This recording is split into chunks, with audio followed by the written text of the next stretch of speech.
a gente vai continuar a falar de variação linguística, que a gente começou a falar sobre isso há 2 semanas, né?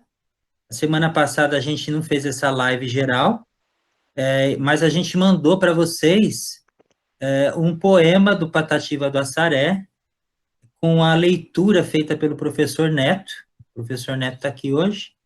Ele fez a leitura do poema, e o poema do Patativa do Assaré usa uma variedade, né, linguística, que não é a variedade que a gente pode chamar de culta, né? Uma variedade utilizada pelas pessoas que moram no campo, né? Na roça, né? E variação e mudança linguística. Esse é o tema, gente, ó. A gente falava disso, né? Então a gente continua falando, né? Faz 2 semanas já que a gente está nisso. Variação e mudança linguística. Aí a professora Rose mostrou para vocês, olha, esse poema do Oswald de Andrade. Depois ela mostrou variações regionais da língua portuguesa, olha lá, bolacha, biscoito, né? Porque em diferentes regiões a gente usa palavras diferentes para significar a mesma coisa, né? E sacolé, din-din, geladinho, olha, região Nordeste, região Sul. Então, a gente falou de toda essa variação regional. Depois a gente chegou aí nessa frase, né? Vocês se lembram disso? São 2 versos, na verdade, né? E de um poema que foi escrito na Idade Média. E esse poema foi escrito em língua portuguesa, né? A gente perguntou para vocês que língua é essa? E essa língua é língua portuguesa, mas é uma língua tão antiga que parece que não é português, parece outra coisa, né? Então, alguns falaram que parecia um francês, que parecia um espanhol. De fato, parece, né? Porque, na verdade, essas línguas todas são parentes do português. O espanhol, o francês, são todos parentes do português. São todas línguas neolatinas. A língua mãe é o latim, né? Então, de fato, parece, mas é uma língua portuguesa antiga, da Idade Média, século XII. Então, hoje as coisas são diferentes, a língua está muito diferente, né? Então, a gente nem reconhece a língua portuguesa aí nesses 2 versos. No mundo não me sei parelha, cá já moiro por vós. E ai, mais ou menos a tradução seria: no mundo não tem ninguém igual a mim, porque eu morro por você. Ai, ai, ai. É uma cantiga de amor, né? Muito antiga. Então, pode passar, Luiz. A gente falou disso tudo. Ah, bom. A gente falou também das variedades em relação à faixa etária, né? Que as pessoas mais novas, os jovens, falam de um jeito, as pessoas mais velhas, os adultos e as pessoas mais velhas falam de outro jeito, né? A gente falou de uma variedade estilística que depende do momento, da situação em que a gente está. Se a gente está numa situação que exige que a gente use uma língua mais formal, a gente monitora mais a nossa fala, né? E acaba utilizando uma língua mais formal.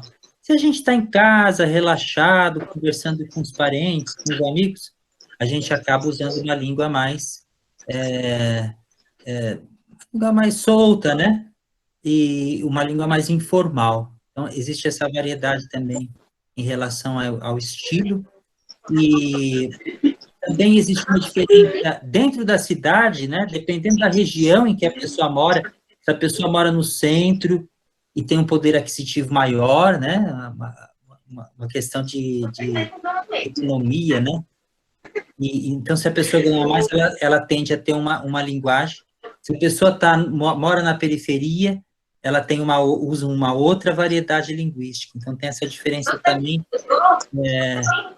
depende da, então, depende do poder aquisitivo da pessoa, né, da condição socioeconômica da pessoa, né? Então, a língua varia nesse sentido também. Então, falamos de tudo isso. Então, a língua varia no espaço geográfico, no espaço social, e ela também muda no tempo, porque a variação da língua, ela vai forçando que a língua seja alterada durante o tempo, né? Então, aqui tem um exemplo, olha, para vocês verem, acho que esse exemplo a gente não chegou a ver a semana anterior. É do jornal Gazeta de Notícias. E está escrito aí, olha, os conflitos de ontem. mortes e ferimentos. Vejam aí, só nessa manchete, né, nessa frase da manchete, como algumas palavras foram modificadas com o tempo, né? Hoje a gente não escreve mais algumas palavras desse modo aí. Quais são as palavras aí que hoje a gente escreve diferente, gente?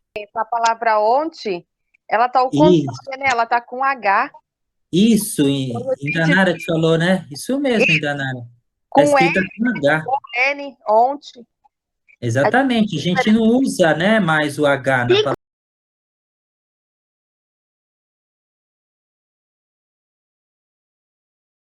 A palavra conflitos também, né? Conflitos, ó, tem conflito. Esse C a gente não usa mais na palavra conflito.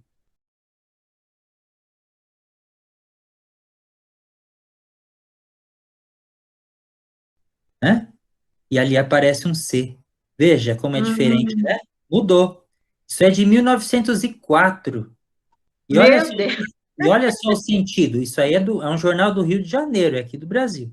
Os conflitos de ontem, mortes e ferimentos. O que será que aconteceu na época em que as pessoas morreram e ficaram feridas? 1904, isso aí eu trouxe justamente para a gente também relacionar com o tempo de hoje. Houve uma coisa, hoje o Eduardo não está presente, né, para falar, professor de história. Houve uma coisa que a gente chama de revolta da vacina. As pessoas não queriam tomar vacina. Em 1904. Então, o que que elas faziam? Elas ficavam revoltadas e brigavam, e saíam à rua revoltadas.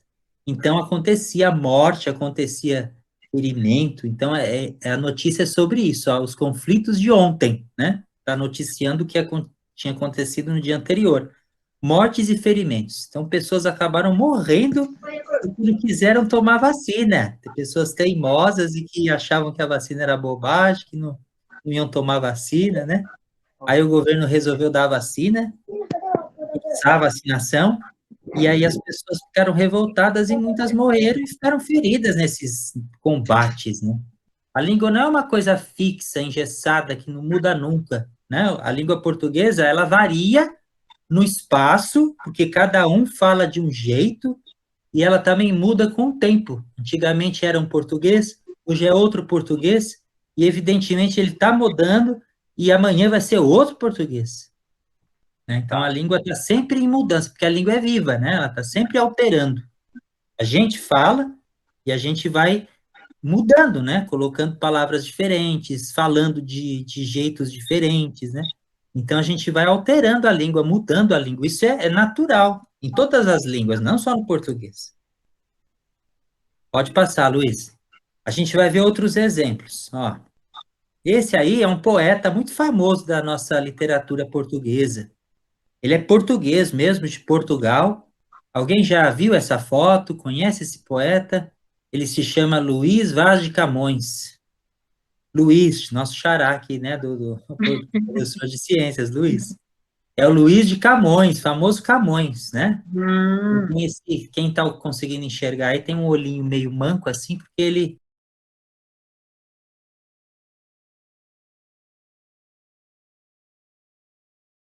esse é um poeta muito famoso da língua portuguesa, mas é um poeta antigo, do século XVI. E, e ele é considerado, assim, o criador da nossa língua literária do português. É um dos primeiros escritores, assim, clássicos da nossa literatura, né? E considerado um dos fundadores da nossa língua literária. Então, ele é muito famoso e escreveu muita coisa, entre elas poemas que são conhecidos, por exemplo, aquele O Amor é Fogo que Arde Sem Se Ver. Já ouviu, né, esse Tem poema? uma novela, uma música, não tem? Uma Tem uma música? música, exatamente, tem uma música que se apropriou desse poema, né? Exatamente. O amor é fogo que arde sem se ver, é ferida que dói e não se sente, é contentamento descontente, é dor que Exatamente. desafina sem doer, né? Legião Urbana, né, Tiago? Legião Urbana, exatamente. Legião Urbana usou esse poema numa música deles, né? Muito E lindo. então é um poeta famoso, né? Muita gente diz que a língua portuguesa, ela precisa seguir o que ele escreveu, porque o que ele escreveu é assim, um marco na língua, né? É referência de língua portuguesa. Agora, vamos ver o que ele escreveu num poema famoso dele. É um poema épico que tem centenas e centenas de versos, é um livro todo, né? Se chama Os Lusíadas.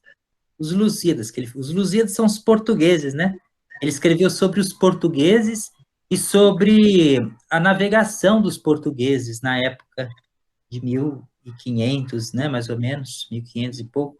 Inclusive, os portugueses vieram para cá, né, nessa época e tal, para o Brasil, para encontrar o Brasil, né, que já existia. E então ele escreveu um poema Os Lusíadas para falar de toda essa navegação por parte dos portugueses para as Índias, né? Eles passavam pela África toda e chegavam nas Índias. Então, esse é um poema muito famoso. E ele escreveu coisas assim nesse poema. Pode passar, Luiz, por favor. Olha lá, Luiz de Camões escreveu: nas ilhas de Maldiva nasce a pranta, doenças, frechas e trovões ardentes. O que tem de estranho aí em pranta, frecha? Tá em vermelho, inclusive, ali.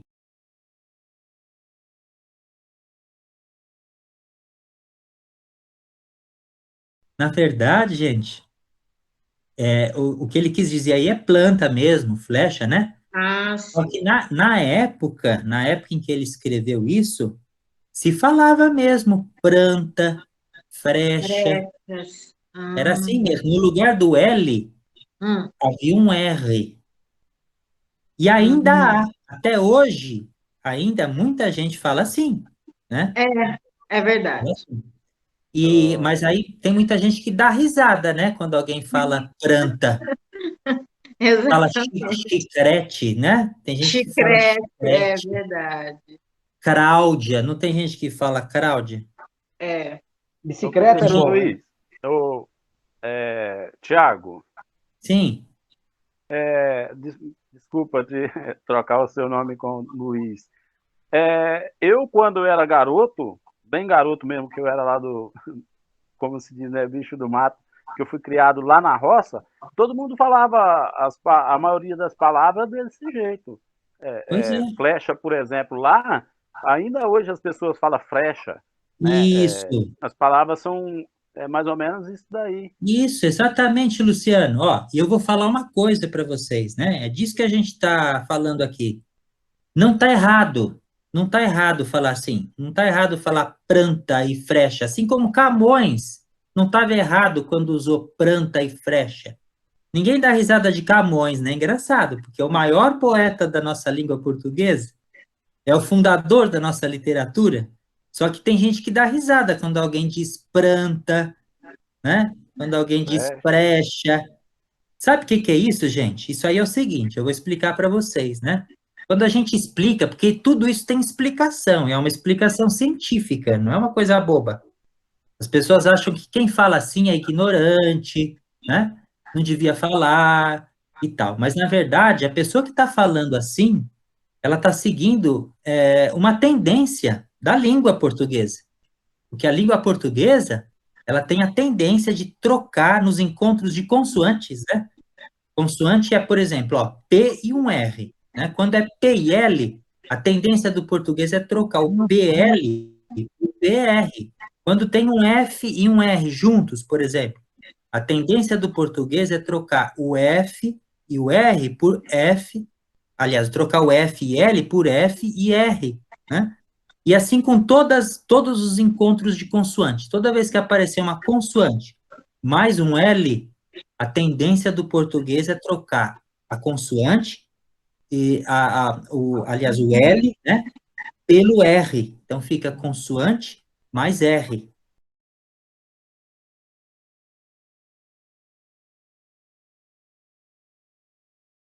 Essa é uma tendência que vem antes de Camões, que vem desde o latim, né? Que latim é a língua que deu origem ao português.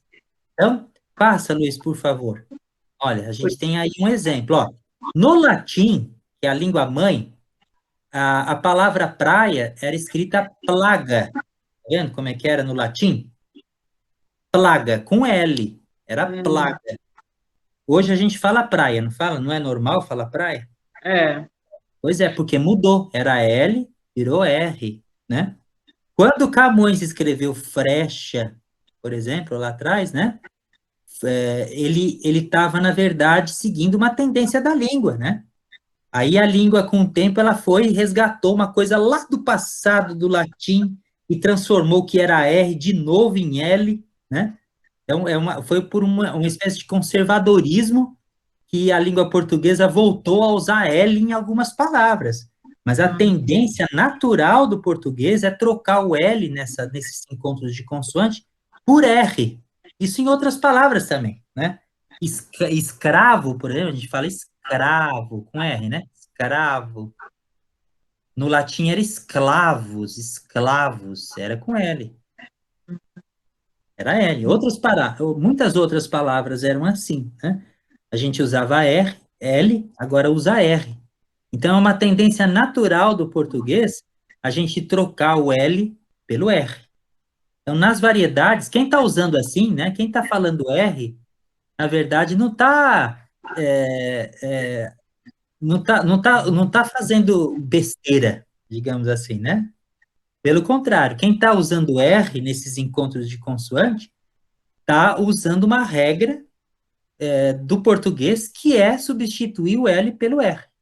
Então, essa pessoa, intuitivamente, né? Ela está fazendo uma evolução natural da língua. Só que a norma culta, que é aquela norma, né? Que padroniza a língua e que engessa a língua, ela não admite ainda esse tipo de mudança, né? Pode ser que no futuro ela admita. Por exemplo, ó, praia já entrou para essa norma, né? Padrão. A gente já pode dizer praia hoje naturalmente, né? Só que outras palavras ainda não entraram para essa norma. Veja que isso é uma tendência da língua.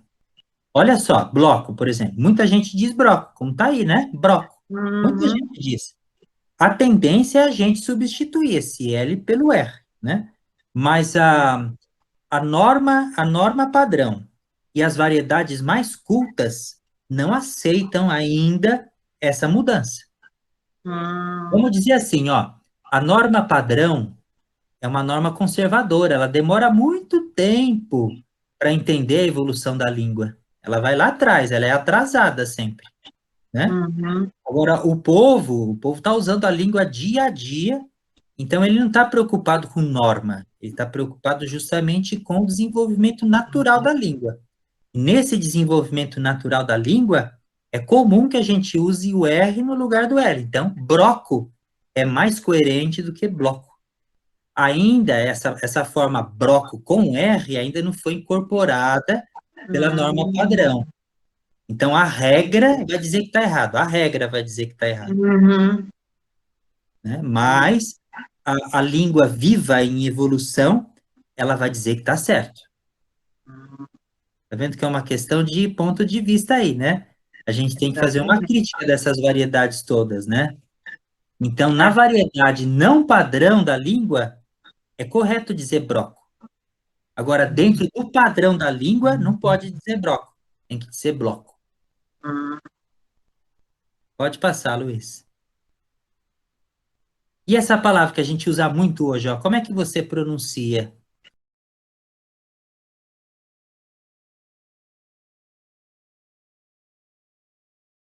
Então, aí que tá. O correto, segundo a norma padrão, é mascarar, né? Só que no dia a dia a gente não fala máscara, máscara. Máscara, diminui a palavra, parece, Isso, né? é uma redução, exatamente. A tendência, ó, falando em tendência do português, a tendência do português é reduzir essas palavras grandes, que tem o acento na antepenúltima sílaba, como máscara, né? A gente chama de proparoxítona. A tendência é reduzir essas palavras, porque elas são difíceis, digamos assim, de pronunciar, né? Pode passar, Luiz. Tem aqui exemplos, ó. A tendência é a gente falar máscara, a tendência é a gente falar fósforo, a tendência é a gente falar árvore. Árvore. Árvore. É. Árvore. Árvore.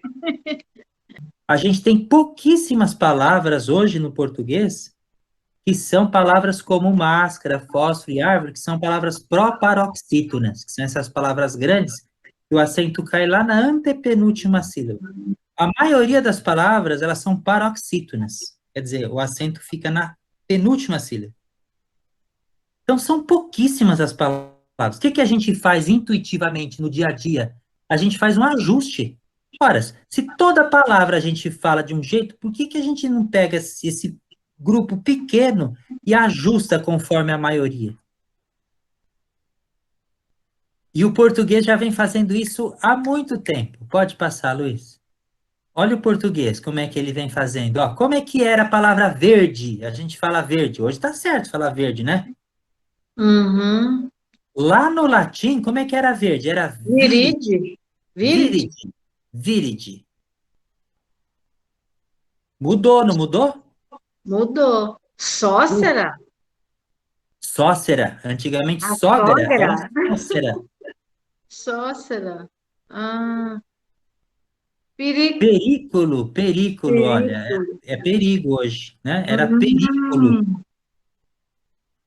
Maior a palavra, né? Tinha mais. Periculosidade vem de perigo? Isso, aí tem outras palavras que são derivadas, né? Que usam a raiz latina, como periculosidade, né? Periculosidade. Mas por exemplo, a outra palavra, estou tentando lembrar aqui. Dígito, por exemplo, dedo, né? Nosso dedo, a gente fala dedo. Dedo é fácil, rápido de falar dedo. Mas no latim era dígito. Aí o povo começou a falar dedo para simplificar. E hoje a norma culta incorporou, né? É dedo mesmo, tá certo. Dedo. Ninguém fala dígito. A não ser nas derivadas, né? De digitar, por exemplo, o verbo digitar, se fala digitar, né? Mas no latim era uma palavra muito grande, depois a gente foi encurtando. Quer dizer, o uso do povo foi encurtando, foi facilitando e foi deixando mais sonora a nossa língua. Ora, se todas as palavras são paroxítonas, tem um acento na mesma sílaba, porque quase todas, né? Tem as oxítonas também, mas são também a minoria. Mas se quase todas as palavras têm um acento no mesmo lugar, por que a gente vai usar uma palavra que tem um acento em outro lugar para quebrar o ritmo? Sabe? É uma questão de música mesmo, de ritmo. Então, aos poucos, a gente foi mudando. Olha, o viride virou verde, sócera virou sogra, perículo virou perigo. Isso aconteceu com várias palavras. Só que ainda, né, algumas palavras, como árvore, continuam na forma proparoxítona, né? Pode ser que no futuro a língua portuguesa incorpore, a norma culta, né, incorpore árvore. Pode ser que no futuro. Hoje não incorporou ainda, porque a norma demora para incorporar essas mudanças da língua, né? Olha como a gente falava você antigamente. Vossa mercê. Começou assim o você, ó. Vossa mercê. Depois virou vós mercê. Depois vou mercê. Depois você. Olha, o você tá na norma culta, né? A gente escreve hoje você. Agora, se é uma variedade, porque na língua falada, a gente usa mais o se, né? Olha só, vossa mercê, vós mercê, vou mercê, você, e hoje a gente fala se. E escreve, que é outra variedade, mas é da escrita essa variedade, a gente escreve VC, né? Olha, não é natural a língua mudar? Então, se a língua muda, por que uma variedade como você vai no mercado? Por que isso estaria errado?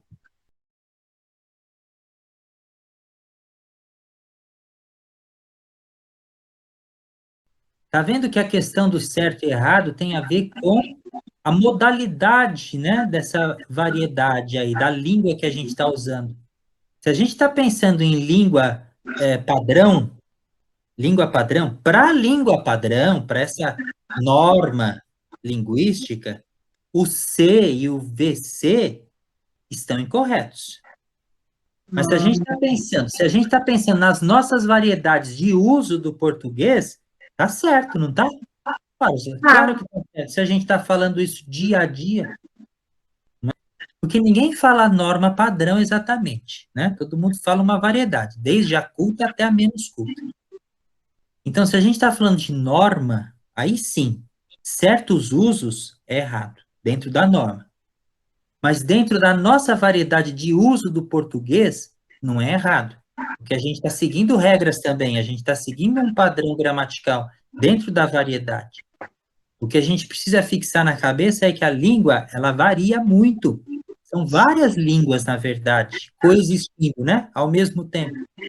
O que a gente chama de língua são várias, não é uma só, né? Então, cada uma é certa dentro de si, digamos assim, né? Dentro do seu espaço, do seu quadradinho, da sua regra. Cada uma é certa ali dentro. Agora, quando você põe uma em contato com a outra, aí, se você carrega a regra de uma para avaliar a outra, aí a gente começa a falar de apontar o erro, né, na outra e falar certo e errado, e até com preconceito, né? Aí vem o preconceito. Aí a pergunta, quantas línguas são faladas no Brasil, né? Se a gente está pensando em tanta variedade, quantas línguas são faladas no Brasil? Se a gente for levar isso ao extremo, cada pessoa fala uma língua, né? Sim. A língua varia conforme o número de pessoas que existem em determinado país, né? Sim. Então, ela varia demais, ela varia de região para região, de idade para idade, porque os mais velhos falam de um jeito, os mais novos falam de outro jeito, né? De Sim. grupo para grupo, dependendo do grupo em que você está, você vai usar determinadas palavras, você vai usar determinadas gírias, né? Então, muda, varia demais, varia até em relação ao gênero que a gente falou da outra vez também, né? As mulheres costumam usar determinadas palavras, os homens outras. No Japão isso é muito comum. As mulheres lá usam um vocabulário totalmente outro. Então varia também de gênero para gênero. E a gente não pode ter preconceito contra aqueles que falam uma variedade linguística diferente da nossa, né? A gente não pode ter preconceito e achar que a pessoa é ignorante, né? Tem uma deficiência mental. Tem gente que não sabe português, sabe? Só porque fala diferente. Eu estou mostrando aqui para vocês que existem regras, né? Que determinam o uso dessas variedades. As pessoas não usam essas variedades à toa. Elas são motivadas pelo processo histórico da língua, pelas mudanças naturais da língua. Quem usa essas variedades, quem fala flor, não fala flor porque não sabe. Pelo contrário, fala flor porque está intuindo perfeitamente como é que funciona a língua portuguesa, né? Só que é uma outra variedade. É uma variedade que a gente chama de estigmatizada, não é uma variedade de prestígio. E as pessoas não acham, não dão valor a essa variedade. Dão valor só a algumas, né? Que são as variedades cultas. Essa variedade é desprestigiada, é estigmatizada, né? E, geralmente, quais são as variedades que são desprestigiadas, desvalorizadas? São as variedades faladas pelo povo que está na periferia, pelo povo pobre, pelo povo que, sabe, que não tem não foi para a escola. Então, aí o preconceito recai contra essas variedades e contra essas pessoas. A gente tem que tomar muito cuidado, né? Em dar risada dessas pessoas que estão usando a língua imperfeitamente. Um dia ainda essas evoluções da língua vão chegar na norma padrão. Ainda não chegaram, mas um dia elas vão chegar, né? Ainda não chegaram, mas a gente dá risada como se essas pessoas fossem ignorantes, e não é verdade, né? Outra coisa é o direito que a gente tem de conhecer as variedades cultas da língua. A gente precisa conhecer. E a escola, ela é obrigada a ensinar para vocês essas variedades mais cultas e de prestígio da língua, né? Para que a gente possa também usar essas variedades quando for necessário, né? Mas o que a gente está falando aqui, o objetivo era mais falar do preconceito hoje, né? É justamente isso, a gente não pode ter preconceito contra essas pessoas que falam assim, porque elas estão falando sim o português e elas sabem sim o português. Elas não são ignorantes do português. Só que elas falam português diferente daquele português que é prestigiado, que é considerado culto, que é considerado bonito, que é considerado de valor. Então, no Brasil, são faladas muitas línguas portuguesas, né, Luciano, como você falou? Tem uma variedade gigante. além das outras línguas. A gente tem línguas indígenas, línguas estrangeiras, várias, né, dos imigrantes que vieram para cá, e a gente tem também, estou lendo ali que o Neto escreveu, e a gente tem também o sistema Libras, né, a língua de sinais das pessoas surdas, que a Ingrid lembrou muito bem da última vez. Então, além dessas línguas estrangeiras, né, a gente tem muitas línguas dentro do português. O português não é uma língua só. O português são várias línguas, é um conjunto de variedades, né, que existem e que funcionam ao mesmo tempo. E é até difícil a gente dizer onde, exatamente quem fala e tal, porque é um espectro, né, essas variedades vão se misturando. Eles vão se misturando, que você diz aí agora, da onde que veio isso, como é que isso foi feito? Você não sabe, né? Aconteceu ali, mas é uma variedade. Então, a língua não é uma só, não é homogênea. Tem que pôr isso na cabeça. A língua é um conjunto de variedades. A língua é um coletivo, né? São várias línguas portuguesas ao mesmo tempo. Eu falo uma, Divina fala uma, Luciane, Giane, Miguel, ó, tô vendo quem está aqui agora. Cada um fala um tipo aí de variedade, né? E aí, tudo isso a gente chama de língua portuguesa. A língua portuguesa, como toda língua, é um conjunto de variedades linguísticas, todas dotadas de regras precisas de funcionamento e igualmente capazes de cumprir com a função de comunicar. Então, aí, dando continuidade ao que o professor estava falando, né, eu quero fazer uma pergunta para vocês. Quantos países vocês acham que falam a língua portuguesa? Então, tá, a gente vai ver agora quais são, tá? E quantos são? Passa, por favor, Luiz. Então, são esses, né? Os países que falam a língua portuguesa, tá? São 9 países, né? E 4 continentes. Então, 9 países têm a língua portuguesa como oficial. Portugal, Guiné Equatorial, Brasil, Timor-Leste, Moçambique, Angola, São Tomé e Príncipe e Guiné-Bissau. Vocês sabiam? Tinham conhecimento?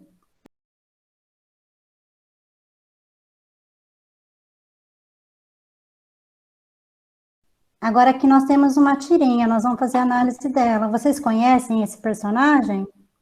Então agora a gente vai fazer a análise dessa tirinha, tá bom? Eu vou ler e depois a gente vai falar um pouquinho sobre ela. Mãe, hoje você pode contar uma história bem curtinha? Uai, pro quê, Chico?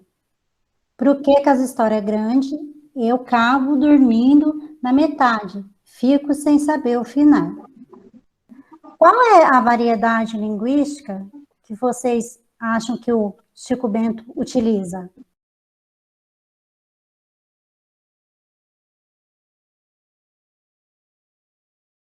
Isso, a informal. Formal, porque a formal seria você, para você. Isso, muito bem, Divina. Isso mesmo. E ele tinha que ter falado cabo. Ele fala carbo. Isso, ele teria que ter falado carbo. Finar. Eu caibo dormindo. Ah, na verdade, eu acabo, né? Teria que ser acabo, né? Eu acabo dormindo. Isso, muito bem. Então, ele usa a linguagem informal, né? Aí, muitas pessoas consideram errado a maneira como o Chico Bento fala, né? Então, ficam julgando. Vocês concordam com esse tipo de julgamento? Desde que a língua cumpra o seu papel, que é o de comunicação, não existe um certo ou errado. Existe o adequado e o inadequado, tá certo? Oi, Luciano, pode falar. Eu quando cheguei para aqui, eu tive muito, assim, não vou dizer preconceito, mas as pessoas até zombavam bastante, porque eu sou do interior de Minas. E essas palavras aí que o personagem fala, é uma língua, mais é os mineiros que falam, né? O pessoal de Minas, do lado de Minas, mais é que usa esse tipo de palavra. E quando chega aqui, principalmente em São Paulo, né? as pessoas criticam, não é que critica, mas zomba, né? Fala, ah, aquele lá é o caipira, olha como que ele fala e tal. Ainda hoje, às vezes, eu vejo isso no meio. Eu não sei se isso é um preconceito, mas... É da roça. Isso, as É pessoas, preconceito, sim, né? julga, né? É um preconceito, É preconceito, sim. É preconceito, é o preconceito linguístico, né? As pessoas julgam você pela maneira de você falar. Então, é o preconceito, tá? Preconceito linguístico. Agora aqui a gente tem uma letra de música, tá? É o Cuitelinho.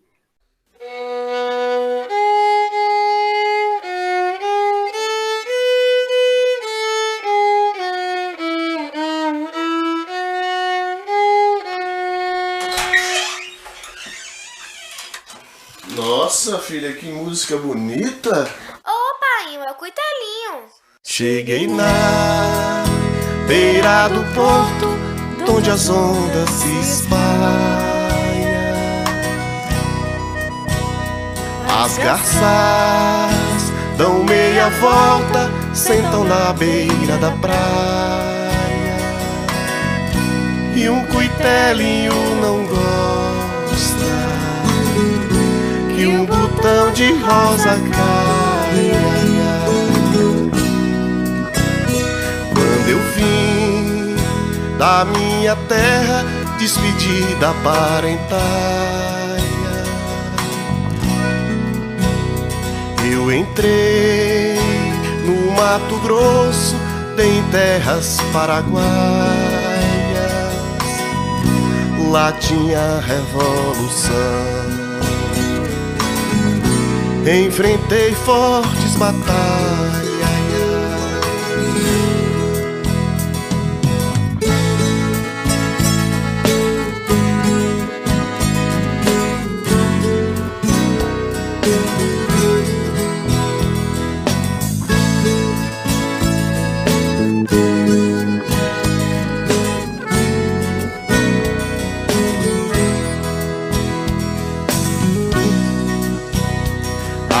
A saudade corta com o aço de navalha.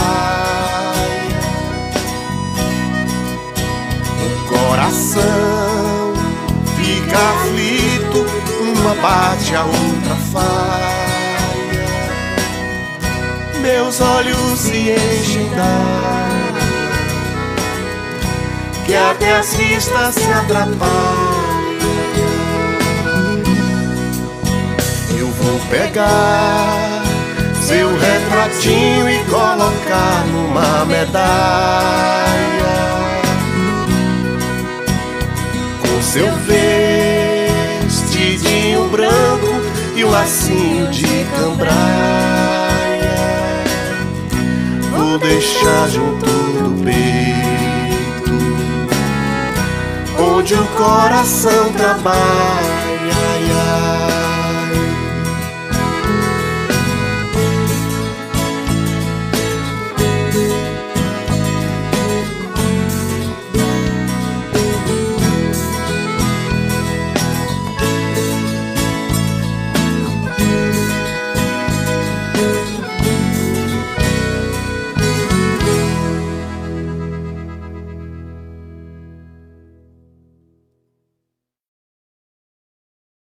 Então, essa é a letra da música, Cuitelinho.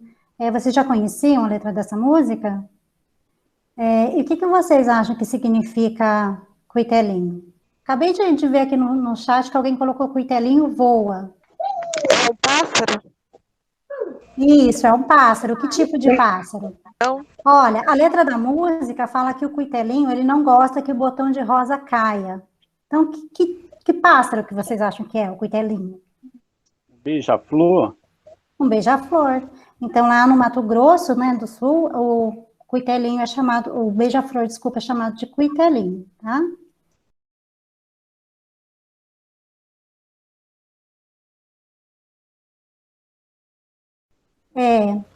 Além de cuitelinho, que outras palavras vocês percebem que na letra da música sofre variação? Essa letra da canção, ela narra a saudade que um combatente da Guerra Paraguaia sente da família, né? Daí ele chama a família de parentaia. quais são as outras palavras ali que sofrem esse tipo de variação, né? Essa diferença. Parentar, no caso, é parente. Negócio de falha, né? Ele colocou faia, né? É isso? Isso, o que mais? Quando eu vim da minha terra, despedi da parentada. Da Parentaia. Aí eu acabei de falar para vocês que parentaia é parente, né? Então, parente aí sofreu uma variação. Quais são as outras palavras? Eu entrei no Rosa Mato Grosso, Caia. dei em terras paraguaias. Quer dizer, ele foi para terras paraguaias, alguma coisa assim, né? Tá, mas aí vocês falaram, ó, falaram parentaia, faia. Quais são as outras palavras que têm A tua modificação? saudade corta como aço de navalha. E é navalha, né? Muito bem, E o Marinês. coração fica aflito. E ali tá aflito. Ah, não tá dando para entender direito.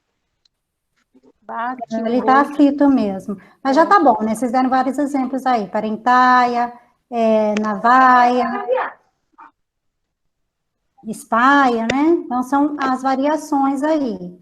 Ele falou o zóio também, né? Parentada. O zóio, isso mesmo. Zóio, as orelhas, os umbigo e as unhas. os ouvidos.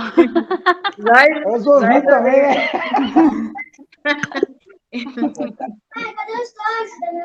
Esse tipo de falar, né? Esse tipo de variação leva o nome de dialeto caipira, assim como a fala do Chico Bento também, né? Que vocês estavam comentando.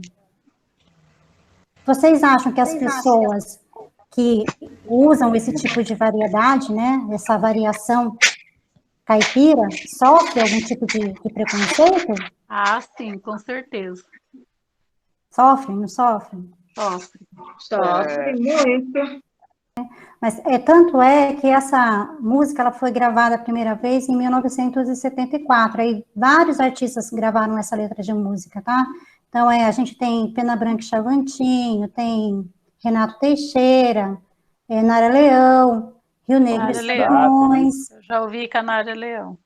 Tem vários, né? Almir Sater gravou. Sim, Almir Sater também. E aí, não são todos, mas alguns artistas, o que eles fizeram? Eles mexeram na letra da música, né? Tentaram corrigir essas palavras que a gente acabou de citar agora. Por que vocês acham que eles fizeram isso? Aí a gente vê o que aí? Um preconceito também, né? Porque muitas das vezes esses artistas entendem o quê? Que a língua caipira, né? O falar caipira, desculpa, é inferior aos outros falares. Tá certo? Tem uma coisa, viu, Rose? Essa canção aí, ela é de domínio público, ela não tem um autor. Ela foi recolhida pelo Paulo Vanzolini, né? Do cancioneiro popular. Né? É uma coisa importante se dizer também, né? Não tem...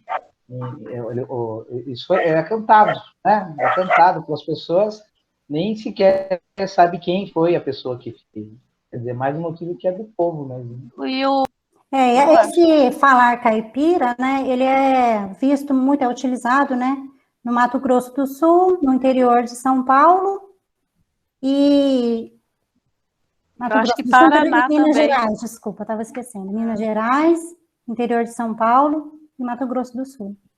O Neto lembrou muito bem, acho que isso precisa ser destacado mesmo, essa música é do folclore brasileiro, né? Sim. Ela não tem um autor determinado, porque você sabe exatamente quem escreveu, quem fez. E então ela nasce no povo, com a língua do povo. A gente até pode fazer essa música, né, utilizando uma variedade extremamente culta. A gente pode dizer, cheguei na beira do porto, onde as ondas se espalham. A gente pode cantar assim, com esse português todo culto, formal. Sim. Mas veja como a música vai perder toda a sua essência, né? Ela nasceu do povo, então ela precisa conservar a língua do povo. E isso, gente, a gente precisa lembrar daquilo que a gente falou da outra vez lá, né? No nosso encontro aqui. Língua é identidade. A identidade do povo. Quando a gente troca a variedade, né? Na música aí, no modo de cantar, a gente está mudando a identidade da música e está perdendo completamente tudo que a música tem. Então, a gente não pode fazer isso, né? Isso é para mostrar assim, olha a importância dessa variedade popular, que existe do começo ao fim do Brasil, né? Em todo o Brasil, a gente tem essa variedade popular. A variedade culta é muito menos falada do que essa popular. E olha a riqueza dessa variedade popular, né? É tão rica essa variedade popular que foi possível fazer uma música toda usando essa variedade popular. E ela ficou uma música gostosa de ouvir. Você fecha o olho...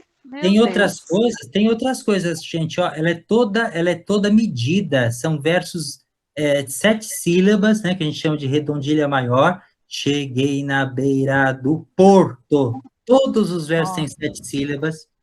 Ela tem 3 momentos, que é o momento primeiro de natureza, né, apresentação da natureza, depois o momento geográfico histórico, quando chega em Mato Grosso, e depois o último momento é o momento sentimental, né, em que o poeta fala do sentimento dele. Então está dividido assim. E além disso, tem uma outra coisa muito curiosa na letra. É um homem ou uma mulher que diz isso tudo? Veja se vocês conseguem identificar isso na letra. Pois é, veja que não tem nenhuma palavra sequer nessa letra que determina se trata de um homem ou de uma mulher. A gente não sabe. Pode ser um homem, pode ser uma mulher. Isso aí foi construído assim para a gente justamente, né, não dizer é um homem, é uma mulher. Pode ser um homem, pode ser uma mulher, tanto faz, né? Então veja como isso aí foi criado com uma perfeição maravilhosa. E é o povo que usou, e usou uma língua, né? Usou uma língua que é popular. Para a gente ver a riqueza dessa variedade popular, que não é uma língua de ignorante, de gente estúpida, de gente que não sabe português. Pelo contrário, sabe muito bem o português, só que essa língua não se tornou norma, por questões políticas, né? Poderia ser essa a norma do português, não é. Porque uma outra variedade se tornou norma, essa não é. Aí questões políticas que a gente discute outro dia, né? Mas olha a riqueza disso, gente, né? Queria chamar a atenção para isso. Vamos encerrar, Thiago? Tem mais alguma? Mais alguma coisa, Rose? Não, por mim a gente pode encerrar. Beleza. Alguma dúvida, né, alguma pergunta? Eu não tenho. Eu quero ver minhas tarefinhas lá, que eu adoro fazendo. Na atividade vai ter essa tirinha aí do Chico Bento e a música Cuitelinho. Então, vocês que participaram aqui já estão por dentro da atividade. Vai estar fácil. Essa é a atividade 7, tá? Quem for buscar lá, pede. Se não for eu que tiver entregar, vocês falam, eu vim pegar a atividade 7, tá bom? Quem quiser pegar atividade atrasada, tá tudo lá também. É só chegar lá que eu... Boa noite para vocês, pessoal. Bom descanso. E parabéns aí para o Thiago e para a Rose pela nossa aula maravilhosa. Tchau, Boa noite, gente. Boa noite. Abraço a todos. Boa noite para vocês. Um abraço. Com Deus.